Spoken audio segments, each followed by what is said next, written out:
Ladies and gentlemen, I'm going to read you a couple of articles. Trump family watched FBI raid on security footage. Lawyer, New York Post. New York Post and CNN. Actually, New York Post first. Trump weighs releasing security footage of Mar-a-Lago raid. CNN. Trump considering releasing surveillance footage of FBI at Mar-a-Lago. And then there's Politico. Playbook. Informant reports jolt Trump world. And this is regarding the informant of the Bureau raid on Mar-a-Lago. Then there was an article written in August, a little bit before. Months earlier, regarding informants that were testifying. Here, July 31st, Trump has to be rattled as Inner Circle gives testimony. Then you had years back Michael Cohen testifying against Trump. These are the worst informants of all time. Now you have an informant that lied to the Bureau on trial in the Durham Probe Special Counsel. He was a source for the Steele dossier, Danchenko. So these informants or sources never actually give any accurate information. Trump, and they could indict Trump on a crime he didn't commit. They set him up on crimes he didn't commit. He never worked with the Kremlin. He was never installed or colluded with foreign adversaries. He did nothing wrong with Stormy in terms of campaign finance, at least.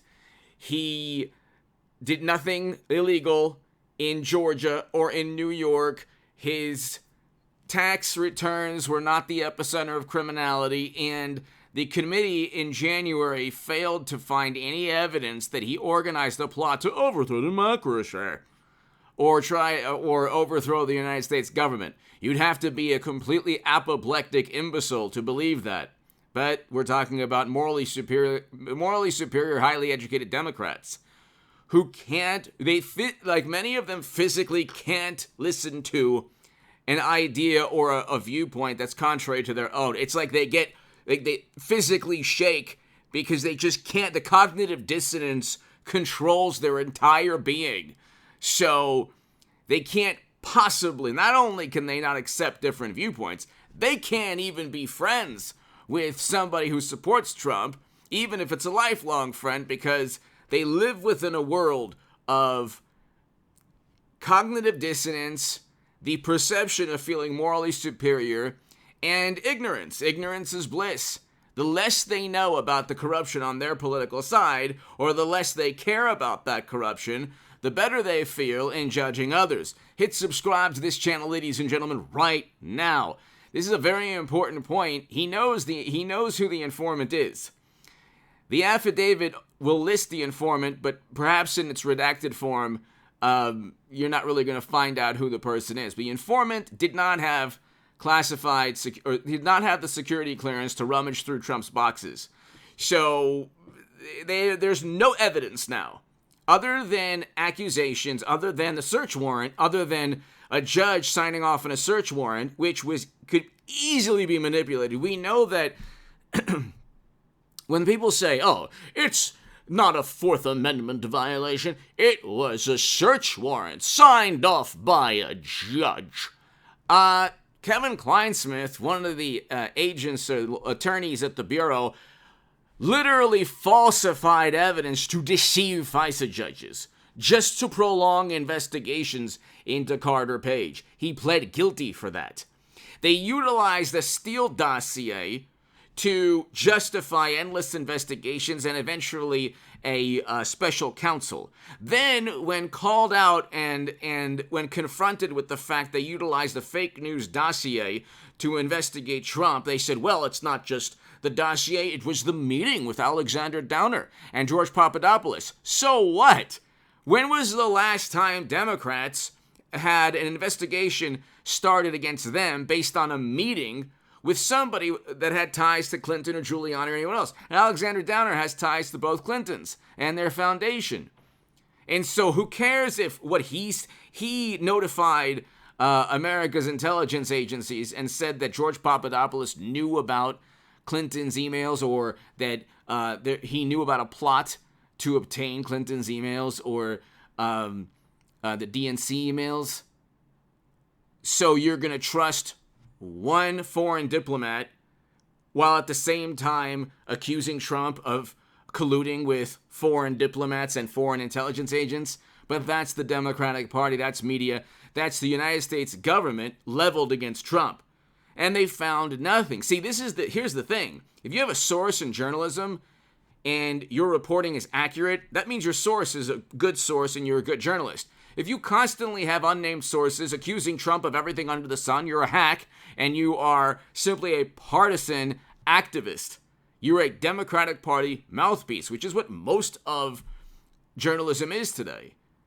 You will not get a different article from the Washington Post, the New York Times, the MSNBC, CNN, the Atlantic, Vanity Fair, Esquire, Mother Jones, The Nation. Well, we know those. But Time Magazine, New Yorker, New York Magazine, they have the same writer. It's the same editor. It's the same journalist. It's the same opinion pieces. It's Trump is bad, horrible for democracy. He committed a lot of crimes. How do we know? Well, he's been accused of everything under the sun. And now we have an informant.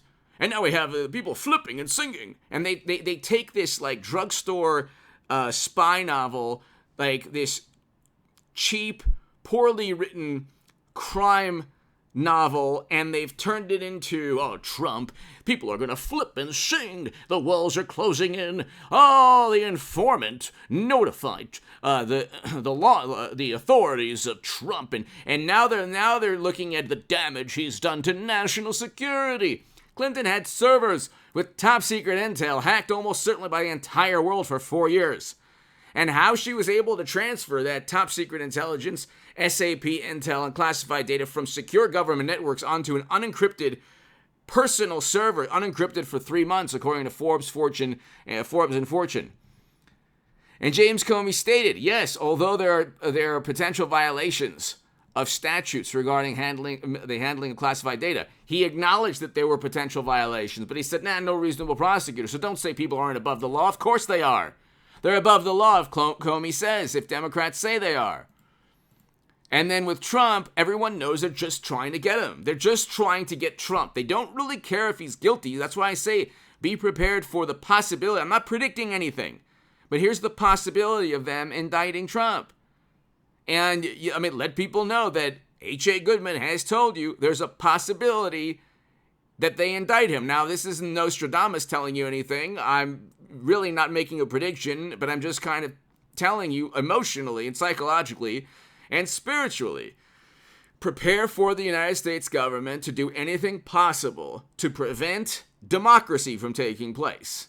When I say the government, I mean the Democratic Party, media, and loyalists within the government, because there are good people within the United States government who see what's going on. Again, if he committed a crime, it wouldn't be partisan to say they're after him. Okay, or it would be partisan. It's not partisan now. It is certainly not, I don't run by political party. If Trump actually had servers with top secret intel, I wouldn't vote for him.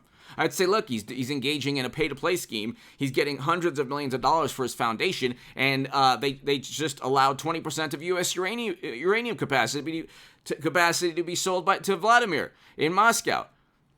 But, and I speak in terms of algorithmically friendly statements. So that's why if I'm speaking in bizarre roundabout terms. But see, again, he didn't commit a crime. He knows the informant almost certainly, and he knows the informant doesn't have the goods on him because there are no goods on him. If indeed he had classified data, it was a problem it was miscommunication or, an outgoing president leaving with documents that he deserves to have for a library. And if you say, oh, he doesn't deserve, he needs to get the book leveled at him. Well, then why wasn't the book leveled at Clinton? Don't talk about the rule of law when you don't even abide by the rule of law. Don't talk about the rule of law when you don't abide by the rule of law. And so you have the video footage. He knows what was taken. He knows if any criminal conduct was taking place. He knows if they took things that have nothing to do with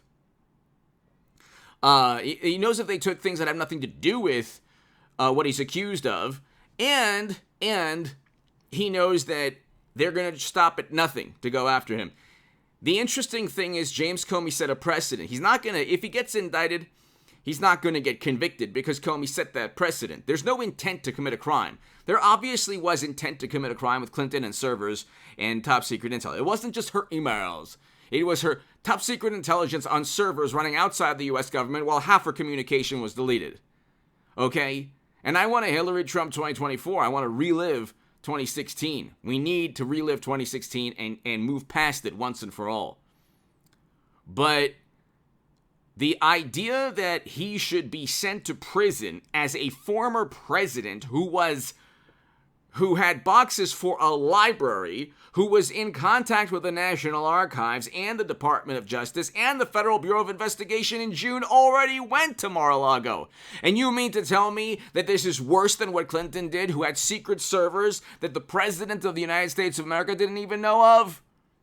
Now the question is, why were they secret?